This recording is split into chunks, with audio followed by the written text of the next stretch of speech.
تو خط بھی تو لکھا تھا حضرت عمر نے. کس کو لکھا تھا؟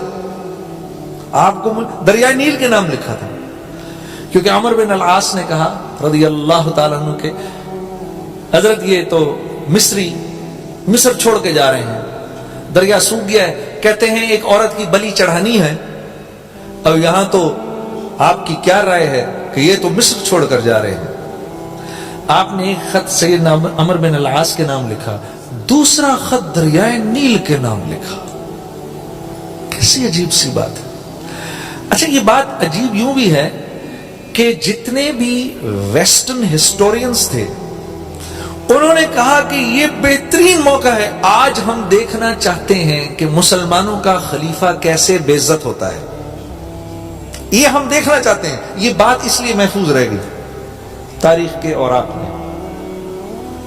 ہمارے ہسٹورینز میں تو واللہ عالم پتہ نہیں کس نے لکھی، لیکن ان کے سارے ہسٹورینز نے اس بات کو کوٹ کیا ہے. وہ گئے دیکھنے کے لیے کہ دیکھیں تو صحیح آج مسلمانوں کا خلیفہ جو ہے وہ کیسے بے عزت ہوتا ہے. اس خط میں لکھا ہوا تھا، اے دریائے نیل، اگر تو اپنی مرضی سے بہتا ہے تو ہمیں تیری ضرورت نہیں، اور اگر تو اللہ کے حکم سے بہتا ہے تو زمین پر اللہ کا خلیفہ عمر تجھ کو حکم دیتا ہے کہ تو چل. یہ لکھا تھا اس خط کے اندر. وہ خط بیچ میں رکھ دیا گیا میرے دوستوں.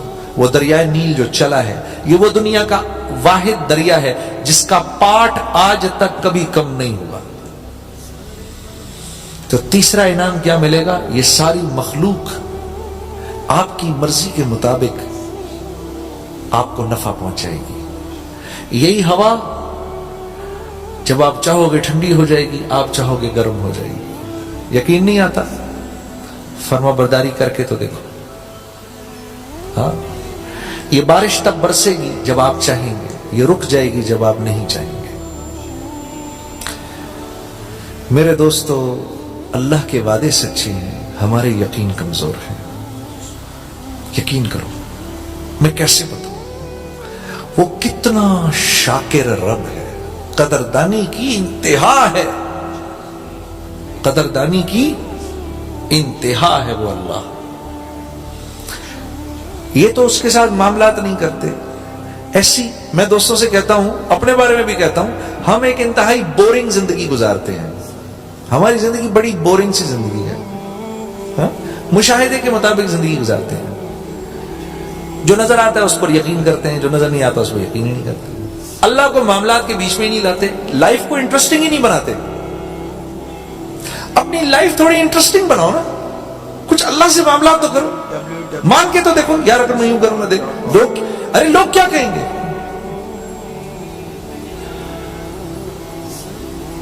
لوگ کیا کہیں؟ لوگ کیا؟ حدیث میں آتا ہے کہ اللہ حضرت ام عائشہ رضی اللہ تعالی عنہا نے اس کو روایت کیا ہے کہ آپ نے فرمایا کہ حضرت امیر معاویہ رضی اللہ تعالیٰ عنہ جب بیٹھے خلافت پر تو ام عائشہ کو ایک خط لکھا، مجھے کوئی نصیحت فرمائے مختصر سے.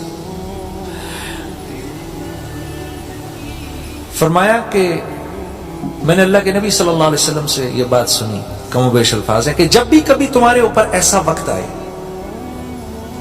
کہ یا مخلوق کو راضی کرنا ہو یا اللہ کو راضی کرنا ہو، تو تم اللہ کو راضی کر لینا. کیونکہ اگر تم نے مخلوق کو راضی کیا تو شروع میں تو مخلوق تمہاری بن جائے گی، لیکن کیونکہ ان کے قلوب اللہ کے ہاتھ میں ہیں، اللہ ان کے دل میں تمہاری ایسی نفرت ڈالیں گے کہ جو اس نفرت سے بڑھ کے ہوگی جو وہ تم سے پہلے کرتے تھے. اور اگر تم نے اللہ کو راضی کیا تو اسی طرح سے شروع میں مخلوق تو ناراض ہو جائے گی، لیکن کیونکہ ان کی قلوب اللہ کے ہاتھ میں ہے، اللہ ان کے دل میں تمہاری ایسی محبت ڈالیں گے جو اس محبت سے بڑھ کے ہوگی جو وہ تم سے پہلے کرتے تھے. کر کے تو دیکھو، لائف کو انٹرسٹنگ بناؤ. ہاں، کہ میں لوگوں سے کہتا ہوں جینے کا مزہ لو، ورنہ یہ زندگی تو سوائے تکلیفوں کے اور کچھ ہے ہی نہیں.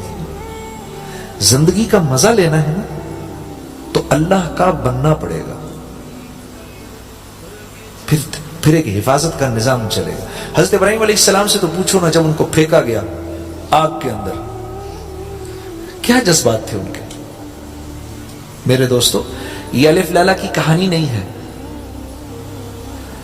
یہ قصہ اللہ نے قرآن میں اس لیے نہیں ذکر فرمایا کہ ہم اس کو ایک کہانی سمجھ کے پڑھ کے آگے نکل جائیں.